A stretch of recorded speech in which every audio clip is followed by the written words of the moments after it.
بسم اللہ الرحمن الرحیم۔ السلام علیکم دوستو، شیخ سعدی شیرازی رحمۃ اللہ علیہ ایک ولی کامل انسان تھے۔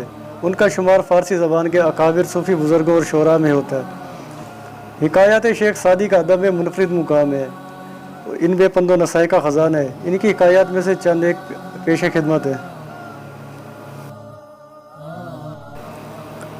پہلی حکایت، جس کا نام ہے انسانی آزادی، اس میں حضرت شیخ سعدی رحمۃ اللہ علیہ فرماتے ہیں کہ دو بھائی تھے، ان میں سے ایک بادشاہ کی سرکار میں ملازم تھا اور دوسرا محنت مزدوری کر کے آزادی سے اپنی روزی کماتا تھا۔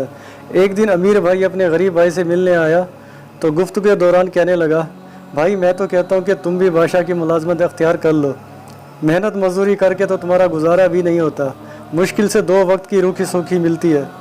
اپنے امیر بھائی کی یہ بات سن کر غریب بھائی نے کہا، تم مجھے بادشاہ کی نوکری کی اختیار کرنے کی ترغیب دے رہے ہو، اور میں یہ کہتا ہوں کہ تم پرائی تابع داری ترک کر کے آزادی کی زندگی اختیار کیوں نہیں کرتے؟ عقل مندوں نے کہا ہے کہ جو کی سوکھی روٹی کھا کر آزاد زندگی بسر کرنا اس سے لاکھ درجے بہتر ہے کہ سنہری پٹکا کمر سے باندھ کر بادشاہ کی خدمت کی جائے۔ حضرت سعدی رحمۃ اللہ علیہ نے اس حکایت میں بندگی، بیچارگی کی برائیوں اور آزاد زندگی کی برکتوں کی طرف اشارہ کیا ہے۔ ان کا خیال ہے کہ ملازمت خواہ بادشاہ ہی کی کیوں نہ ہو، وہ باعث ذلت ہے۔ ویڈیو میں مزید آگے بڑھنے سے پہلے آپ سے گزارش ہے کہ میرے چینل ایگل ٹی وی کو سبسکرائب کریں اور ساتھ موجود بیل آئیکن کو دبا کر آل پر سلیکٹ کر لیں۔ اس کا فائدہ یہ ہوگا کہ میری ہر آنے والی نئی ویڈیو کا نوٹیفیکیشن بلا تعطل اور بلا تاخیر آپ کو مسلسل ملتا رہے گا۔ دوسری حکایت کا نام ہے خدا کا دوست۔ شام کے رہنے والے ایک بزرگ جن کا لقب خدا دوست تھا، آبادی سے نکل کر ایک غار میں آباد ہو گئے تھے۔ اللہ کی یاد کے سوا انہیں کسی سے غرض نہ تھی، اور ان کی یہی بے غرضی ان کی مقبولیت کا سبب بن گئی تھی۔ لوگ دور دور سے ان کی زیارت کرنے کے لیے آتے تھے اور دعاؤں کے تحفے لے کر لوٹ جاتے تھے۔ اس علاقے کا جاگیردار ایک بہت ہی سنگ دل اور ظالم شخص تھا۔ کسی کے ساتھ اچھا سلوک کرنا تو جیسے اس نے سیکھا ہی نہ تھا۔ غریبوں کو ستانا اور رلانا گویا اس کا خاص مشغلہ تھا۔ خدا جانے اس کے دل میں کیا خیال آیا کہ ایک دن وہ بھی بزرگ کی زیارت کرنے کے لیے پہنچ گیا۔ بزرگ خدا دوست سب سے مروت اور مہربانی کا برتاؤ کرتے تھے، لیکن جب اس ظالم جاگیردار کو اپنے قریب آیا تو نفرت سے منہ پھیر لیا۔ اس ظالم نے بھی یہ بات محسوس کی کہ میرے ساتھ اچھا سلوک نہیں کیا گیا۔ وہ قریب بیٹھ کے اور شکایت بھری آواز میں کہا، حضرت کیا بات ہے، آپ نے میری طرف التفات نہیں فرمایا، کم از کم میں اس سلوک کا تو مستحق تھا جو جناب والا دوسروں کے ساتھ کر رہے ہیں۔ بزرگ نے فرمایا، اے شخص، تو حسن سلوک کا مستحق کس طرح ٹھہر سکتا ہے؟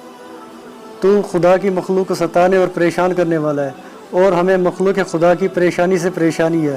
تو ہمارے دوستوں کا دشمن ہے، پھر ہمارا دوست کیسے بن سکتا ہے؟ حضرت سعدی رحمۃ اللہ علیہ نے اس حکایت میں یہ نقطہ بیان فرمایا ہے کہ مخلوق خدا کا دشمن دراصل خدا کا دشمن ہے۔ اس لیے خدا کے دوستوں کا فرض ہے کہ مخلوق خدا کے دشمنوں سے بیر رکھیں، یعنی ان کے ساتھ دشمنی رکھیں۔ اگلی حکایت ہے فکر معاش۔ اس میں آپ فرماتے ہیں، ایک عابد و زاہد لیکن عیالدار شخص سے بادشاہ نے سوال کیا، کہیے آپ کی زندگی کیسے گزر رہی ہے؟ اس نے جواب دیا، حضور والا، ساری رات مناجات میں مشغول رہتا ہوں، صبح دعائیں مانگتا ہوں، اور دن اس فکر و تردد میں گزر جاتا ہے کہ میری اور بال بچوں کی گزر اوقات بسر کیسے ہوگی۔ رات اس فکر میں گزرتی ہے، دن اسی جستجو میں کٹتا ہے، فضول بوجھ زندگانی کا عمر کا آفتاب گھٹتا ہے۔ بادشاہ دانا تھا، سمجھ گیا کہ روزی کی تنگی کے باعث یہ شخص سخت مصیبت میں مبتلا ہے۔ اپنے وزیر خزانہ کو اشارہ کیا کہ اس کا وظیفہ مقرر کر دو۔ چنانچہ اسے شاہی خزانے سے وظیفہ ملنے لگا اور اس کی بے اطمینانی ختم ہوئی۔ اس حکایت میں حضرت سعدی رحمۃ اللہ علیہ نے اس سچائی کی طرف توجہ دلائی ہے کہ باعزت زندگی گزارنے کے لیے مادی وسائل کا ہونا بھی ضروری ہے۔ جو لوگ اس حقیقت کو نظر انداز کر کے فکر معاش سے غافل ہو جاتے ہیں، انہیں دوسروں کا محتاج بننا پڑتا ہے۔ اگلی حکایت ہے زخمی درویش۔ اس میں آپ فرماتے ہیں، ایک درویش سمندر کے کنارے اس حالت میں زندگی گزار رہا تھا کہ اس کے جسم پر چیتے کے ناخنوں کا لگا ہوا ایک زخم ناسور بن چکا تھا۔ اس ناسور کی وجہ سے درویش بہت تکلیف میں مبتلا تھا، مگر اس حالت میں بھی وہ اللہ کا شکر ادا کر رہا تھا۔ اس سے سوال کیا گیا کہ اے مرد خدا، یہ شکر کرنے کا کون سا موقع ہے؟ درویش نے جواب دیا، میں اس بات کا شکر ادا کرتا ہوں کہ مصیبت میں مبتلا ہوں، معصیت میں نہیں، یعنی گناہوں میں مبتلا نہیں ہوں۔ تو نے سنا نہیں کہ اللہ والے گناہ کے مقابلے میں مصائب کو پسند کرتے ہیں؟ جب عزیز مصر کی بیوی زلیخا نے حضرت یوسف علیہ السلام کو جیل خانے میں ڈلوا دینے کی دھمکی دی تو انہوں نے فرمایا تھا کہ اے اللہ مجھے قید کی مصیبت اس گناہ کے مقابلے میں قبول ہے جس کی طرف مجھے بلایا جا رہا ہے۔ درویش نے مزید کہا کہ اللہ والوں کا حال تو یہ ہوتا ہے کہ وہ ہر حالت میں اپنے رب کو راضی رکھنے کی تمنا کرتے ہیں۔ اس حکایت میں حضرت سعدی رحمۃ اللہ علیہ نے انسان کے اس بلند مرتبے کا حال بیان کیا ہے جب وہ ہر بات کو من جانب اللہ خیال کرتا ہے اور ہر وقت اس خیال میں رہتا ہے کہ میرا خدا مجھ سے کس طرح راضی ہوگا۔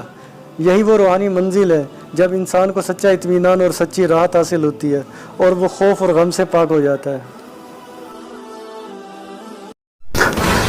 دوستو اس ویڈیو کو لائک کریں، سوشل میڈیا پر اپنے دوستوں کے ساتھ شیئر کریں اور مجھے اجازت دیجیے، بہت جلد ملتے ہیں ایک نئی ویڈیو کے ساتھ، تب تک کے لیے اللہ حافظ۔